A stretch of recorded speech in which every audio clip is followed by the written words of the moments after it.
எல்லாருக்கும் வணக்கம். இப்போ நம்ம பார்க்குறது காசி ஸ்டேஷன்லேருந்து பாட்னா வரைக்கும், பீகார் வரைக்கும் இப்போது டிக்கெட் எடுத்துருக்குது. அதில் பார்த்தீங்கன்னா, போகிற வழியில் தீன் தயாள் ஸ்டேஷனு, அங்கே வந்து இரவு நேரத்தில் அங்கே தங்கிட்டு, அதுக்கப்புறம் பீகார் பாட்னாவில் போய் இறங்குனா, அங்கே பார்த்து செம குளிர். அப்படி குளிர் வாயை திறக்க முடியல, அந்தளவுக்கு வாயிலேருந்து புகை புகை அப்படி வந்துச்சு. வெளில வந்து பார்த்தோம் அப்படின்னா, அங்கே இருக்கக்கூடிய சூழல் பார்த்தீங்கன்னா, அப்படியே நம்ம கிராமத்தில் இருக்கிற ஒரு மூர் மார்க்கெட் பார்க்குற மாதிரியே இருந்துச்சு.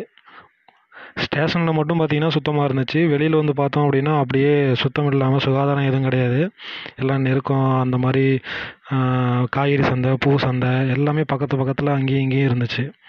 எல்லாமே பார்த்தீங்கன்னா ஒரே இடத்துல இருந்துச்சு. ஒரு பீகார், பாட்னா அப்படின்னு சொன்னால் ஒரு நீட்டாக இருக்கும் அப்படின்னு நான் எதுவுமே எதிர்பார்க்க முடியல. அந்த அளவுக்கு தான் அங்கே இருந்தது.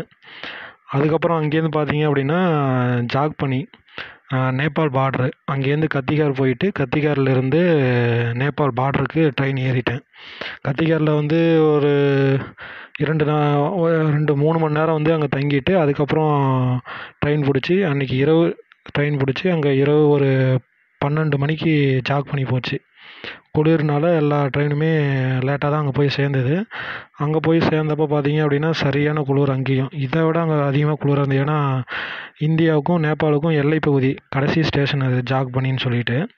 அந்த இடத்துல சரியான குளிர். அங்கே ஸ்டேஷன்லேயே பார்த்தீங்க அப்படின்னா, அங்கே இருக்கிற ஸ்டேஷன்லேயே இதே மாதிரி தான் தங்கியிருந்தோம்.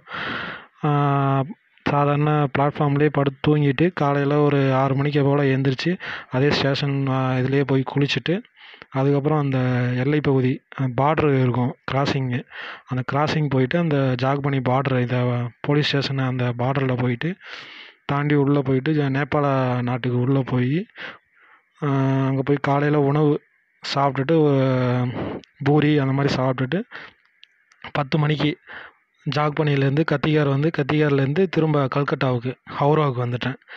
ஹவுராவுக்கு வரும்போது பார்த்தீங்க அப்படின்னா, அங்கே வந்து ஒரு காலையில் 4 மணி போல் அங்கே வந்தோம். வந்துட்டு வெளில போக முடியல, இங்கேயும் செம குளிராக இருந்தது. அதனால் வெளில போகல, உள்ளேயே படுத்து தூங்கிட்டேன். பிளாட்ஃபார்ம்லேயே படுத்து தூங்கிட்டு காலையில் 4 மணிக்கு வெளில கிளம்புனேன். வெளில கிளம்பும்போது பார்த்தது எங்கடா அந்த இரும்பு பாலம் அப்படின்னு பார்த்துட்டு, அந்த இரும்பு பாலத்தை பார்த்து அவ்வளோ பார்க்கணுன்னு பார்த்துட்டு, அந்த பார்த்தோன்னே ஒரு மகிழ்ச்சி அந்தளவுக்கு இருந்துச்சு. அதை பார்த்துட்டு அதை நோக்கி நடந்து போனேன். அங்கே போனீங்கன்னா இரும்பு பாலம் போகிறதுல வர்றது எல்லாமே பார்த்தீங்கன்னா, அந்த அதிர்வு அப்படியே பாலமே ஆடும், அந்தளவுக்கு இருந்துச்சு. அங்கேருந்து உள்ளே போனப்போ பஸார் ஒன்று இருந்தது. அந்த பஸாரில் பார்த்தீங்கன்னா ட்ராம் வண்டி, தடவை ட்ராம் வண்டியில் பார்த்து ஏறி உட்காந்து போய் அனுபவிச்சுட்டு வந்துட்டேன்.